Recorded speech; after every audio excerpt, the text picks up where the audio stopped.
Everyone and welcome to my channel. কালকে আমি গতকাল আমি যে পোস্টটা করেছিলাম হুগলি জেলার ইতিহাস ও বঙ্গ সমাজের সঙ্গে কিছু কিছু লেটার্স আমি দিয়েছিলাম। তো ওই লেটার্সগুলো কী কী লেটার্স দিয়েছিলাম সেটাও একটু বলে দিই। যেমন আর, এন, বি, কিউ, এম, কে, এই ধরনের লেটার্সগুলো আমি দিয়েছিলাম। পি, এই ধরনের লেটার্সগুলো। তো এই ধরনের লেটার্সের অর্থটা কী, তো আশা করি আপনারা বুঝতে পেরেছেন। যারা বুঝতে পারেননি তাদের জন্য বলছি যে এই ধরনের লেটার্সের অর্থ হচ্ছে একটা দাবার বোর্ড যেভাবে সাজানো হয়।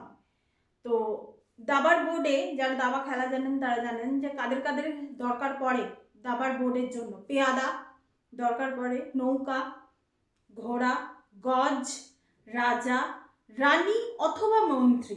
সব জায়গায় কিন্তু রাজার পাশে যে থাকে তাকে যে সবসময় রানী বলে সম্বোধন করা হয় তা না, তাকে মন্ত্রীও অনেক সময় বলা হয় কিছু কিছু ক্ষেত্রে। আমি যখন প্রথম যখন শিখেছিলাম তখন আমি মন্ত্রী হিসাবেই আমি শিখেছিলাম। তো যাই হোক, মন্ত্রী, তারপর আবার গজ, ঘোড়া, নৌকা দিয়ে আবার ওই পুরো রোটা শেষ হচ্ছে এবং সামনে কি থাকে, 8টা পেয়াদা থাকে। তো ইংলিশে যে লেটারগুলো ওগুলো হচ্ছে ওগুলোরই ইংলিশ। যেমন আর, রুক, এন ফর নাইট, নাইট মানে হচ্ছে ঘোড়া, রুক হচ্ছে নৌকা, বি ফর বিশপ, বিশপ মানে হচ্ছে গজ, এম মিনিস্টার, কিউ কুইন, কে কিং। তো এইভাবেই জিনিসগুলো সাজানো হয়েছে। এবং পি, পি ফর হচ্ছে পন মানে পেয়াদা। তো এরপর আপনারা ভাববেন যে হুগলি জেলার হুগলি জেলার যে বঙ্গ সমাজ নিয়ে যে বিষয়টা পার্ট 2টা নিয়ে আমি যেটা আসছি তার সঙ্গে দাবা খেলার কি সম্পর্ক। তো আমি একটা জিনিস আর একটা কনফিউশন ক্লিয়ার করে দিই। আমি কিছুদিন আগে আমি দাবার বোর্ডটা যেটা আছে না, ওটা আমি এই চ্যানেলেই যেটা আমার সিনেমার চ্যানেল ওখানে দিতে গেছিলাম, কিন্তু কিছু টেকনিক্যাল ইস্যুর জন্য ওটা আমি ইউপিএসসি চ্যানেলে ওই সিল্ক মুভমেন্টের সঙ্গে ওটা আমি রেশমি রুমাল মুভমেন্টের সঙ্গে ওটা আমি দিয়ে দিয়েছিলাম। এই জিনিসটা আপনাদেরকে ক্লিয়ার করে দিই, নাহলে আপনাদের কনফিউশন হতে পারে যে দাবার বোর্ড ওই চ্যানেলে দিয়েছি ওই চ্যানেলে কোনো কন্টেন্টের সঙ্গে হয়তো এটা সম্পর্ক থাকবে না। আমি ওই চ্যানেলে কন্টেন্ট নিয়েও আমি কথা বলবো আজকে, আগে আমি এই জিনিসটা শেষ করে নিই। তো হুগলি জেলার যে বঙ্গ সমাজ নিয়ে যে পার্ট 2 বইয়ে বিষয়বস্তুগুলো কি কি হবে আমি কিন্তু আপনাদেরকে বলে দিয়েছি। এবং সেই বিষয়বস্তু অনুযায়ী আমি কাকে কাকে পেয়াদা বানিয়েছি, কাকে নৌকা বানিয়েছি, কাকে রানী বানিয়েছি, কাকে রাজা বানিয়েছি, কাকে গজ বানিয়েছি। তো সেই লিস্টটা আমি আপনাদেরকে আজকে বলে দিচ্ছি এবং এই লিস্টটা আমি কমিউনিটি ট্যাবেও আমি দিয়ে দেবো যাতে আপনাদের বুঝতে সুবিধা হয়। তো পেয়াদা দিয়ে আমি আগে শুরু করি, কারণ দাবা খেলা প্রথমে পেয়াদা দিয়ে শুরু হয়। প্রথম হচ্ছে নিমাই তীর্থের ঘাট, পেয়াদা 1।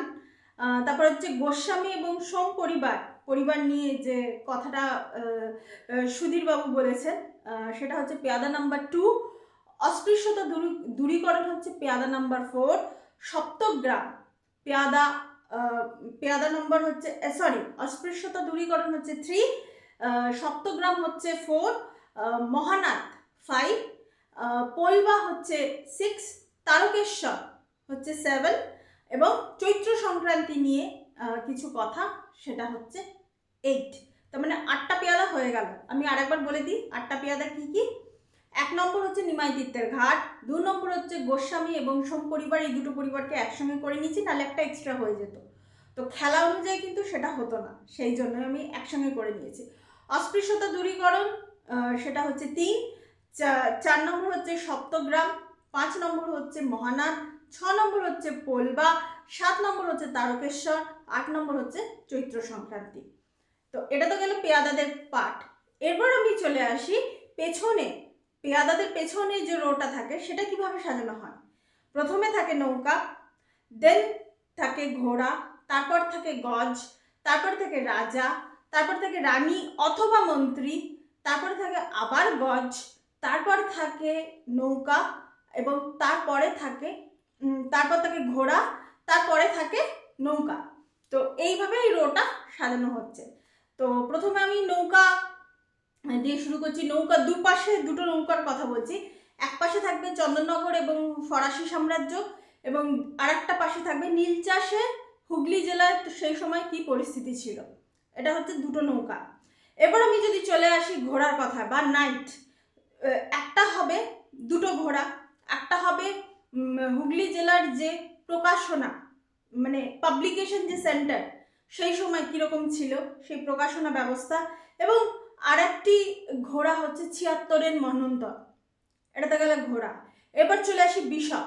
বিশপ হচ্ছে হেস্টিংসের বাগানবাড়ি, হেস্টিংসের যে বাগানবাড়ি বিশপ নম্বর 1, এবং মুখার্জি পরিবার, মুখার্জি পরিবারে জমিনদারি সিস্টেমে হুগলি জেলায় যে ভূমিকাটা আছে সেই মুখার্জি পরিবার, ওটা হচ্ছে বিশপ নম্বর 2 মানে গজ 1 এক হচ্ছে হেস্টিংসের বাগানবাড়ি এবং গজ 2 হচ্ছে মুখার্জি পরিবার।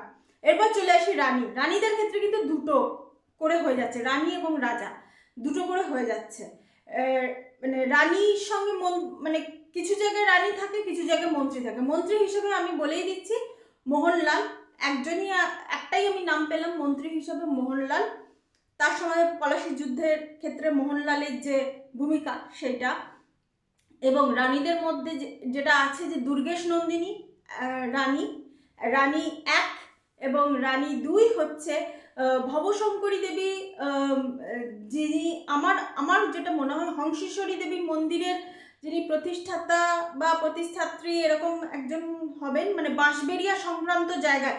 এই ইনফরমেশনটা যদি আমার ভুল হয় আপনারা প্লিজ কারেকশন করে দেবেন যে বাঁশবেড়িয়া হংসেশ্বরী দেবীর মন্দিরের সঙ্গে রানী ভবশঙ্করী দেবী মানে ওই রানীর কোনো মানে সম্পর্ক আছে। আমি কিন্তু দেখলাম যে আছে, তো সেই হিসাবেই আমি দুটো রানী এবং দুজন রাজা হচ্ছে মহারাজ নন্দকুমার সেই হিসাবে আসছে, এবং দ্বিতীয় রাজা হিসাবে যিনি আছেন তিনি হচ্ছেন গৌরী সেন। তো আমাদের দাবার বোর্ড তো সাজানো হয়ে গেল, পেয়াদা আমি বলে দিয়েছি। তাহলে আরেকবার আমি পেছনের রোতে যারা যারা থাকে, যেমন দুটো নৌকা, দুটো ঘোড়া, দুটো গজ, একজন রাজা এবং একজন রানী অথবা মন্ত্রী, তো এইভাবে আমি সাজিয়েছি। তো এইভাবে আমি সাজানোটা বলে দিচ্ছি। দুটো নৌকা কি আর একবার একটু রিপিট করে নিই। দুটো নৌকা হচ্ছে, একটা হচ্ছে চন্দননগর এবং ফরাসি সাম্রাজ্য সেখানে কিভাবে স্থাপিত হয়েছিল, আর একটা নৌকা হচ্ছে নীল চাষ, আর একটা এরপরে হচ্ছে ঘোড়া। ঘোড়া হচ্ছে কি যে হুগলি জেলার পাবলিকেশন বা প্রকাশনা সংস্থা যা যা ছিল সেটা নিয়ে কথা, এবং আরেকটি হচ্ছে ৭৬-এর মন্বন্তর। এরপর আমি চলে আসি বিশপের কথা। বিশপ মানে হচ্ছে গজ, হেস্টিংসের বাগানবাড়ি একটা, আর একটা হচ্ছে মুখার্জি পরিবার সেইটা, এবং আর একটা সবার শেষে রানী 2জন, রাজা 2জন। রানী হচ্ছে রানী ভবশঙ্করী দেবী যার কথা আমি বললাম, এবং দুর্গেশ নন্দিনী, তার যে ঐতিহাসিক ভিত্তি যেটা আছে সেটা নিয়ে আলোচনা হবে। 2জন রানী হয়ে গেল। এবং মহারাজ নন্দকুমার এবং গৌরী সেন, যে কথাটা খুব ফেমাস, খুব বিখ্যাত, যে লাগে টাকা দেবে গৌরী সেন, তো এনারা 2জন হলেন রাজার মধ্যে চলে যাচ্ছে।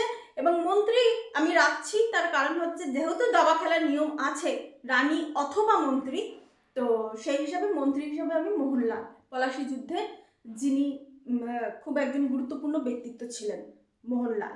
তো এটা তো গেল দাবার বোর্ডের সঙ্গে আমাদের হুগলি জেলার বঙ্গ সমাজের, হুগলি জেলার ইতিহাস ও বঙ্গ সমাজের যে বইটার একটা মানে কি বলবো, আমি একটা সিমিলারিটি ড্র করলাম যে সাবজেক্টগুলো নিয়েছি, যে বিষয়পত্রগুলো নিয়েছি। আশা করি একটা করে আসবে, একটা করে কালকে আমি ওই যে জিনিসগুলো দিয়েছি ওটা কটনের ওপর সুতোর কাজ করা, তো ওই সুতোর কাজ করে এক একটা লেটার আসবে।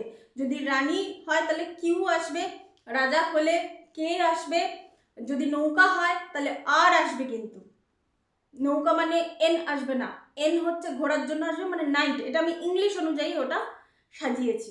তো সেই হিসাবে আমি আপনাদের লেটারগুলোর সঙ্গে আমি আগে পরিচয় করিয়ে দিয়েছি।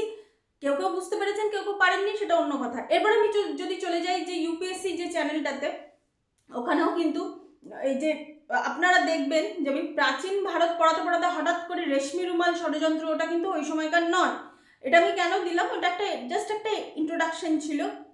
আমরা সবাই জানি রেশমি রুমাল ষড়যন্ত্র যেটা হয়েছিল সেটা মানে টেকেনি, কিন্তু এটা ইন্ট্রোডাকশনটা একটা জিনিসের জন্যই আমি এটা দিয়েছি, যে এরপর থেকে ইতিহাসে প্রচুর ম্যাপ আছে, এই ম্যাপগুলো আমি চেষ্টা করব যে কাপড়ের মধ্যে মানে সুতির কাপড়ের মধ্যে সুতোর কাজ অথবা জরির কাজ অথবা ফেব্রিকের কাজ দিয়ে আপনাদের সামনে নিয়ে আসা। আমার কিন্তু আবার ওই যেখানে আমার শেষ হয়েছিল প্রাচীন ভারতের ইতিহাস যেখানে শেষ হয়েছিল তারপর থেকে কিন্তু আবার সিলেবাস এগোতে থাকবে।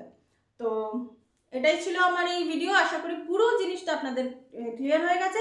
আমার মনে হয় যে মানে যে আর কি আসল যে বিষয়বস্তু যার পার্ট 2 আসার কথা, আমার মনে হয় এবার মেকার্সদেরকে এবার রেডি হয়ে যাওয়াটা আমার মনে হয় মানে দরকার আছে। আমি তো ওইভাবেই জিনিসপত্র সমস্ত কিছু সাজিয়েছি, এবার সমস্ত জিনিস আপনাদের ওপর নির্ভর করছে, আপনারা ভাবে আপনাদের মেটেরিয়ালগুলো সবার সামনে নিয়ে আসবেন। কারণ অপোজিটে তারা কিন্তু অলরেডি টিজার ড্রপ করে দিয়েছে, তারা করে দিয়েছে। তো সেই হিসাবেই আমি বলছি সব জায়গাতে সেই সব রিলসই চলছে, এবার আমাদের রিলসগুলো এবার চলুক, তাই না কি? তো এটাই ছিল আমার বলার বক্তব্য। Thank you so much, that's all. Please keep watching and please subscribe my channel. Till then, goodbye.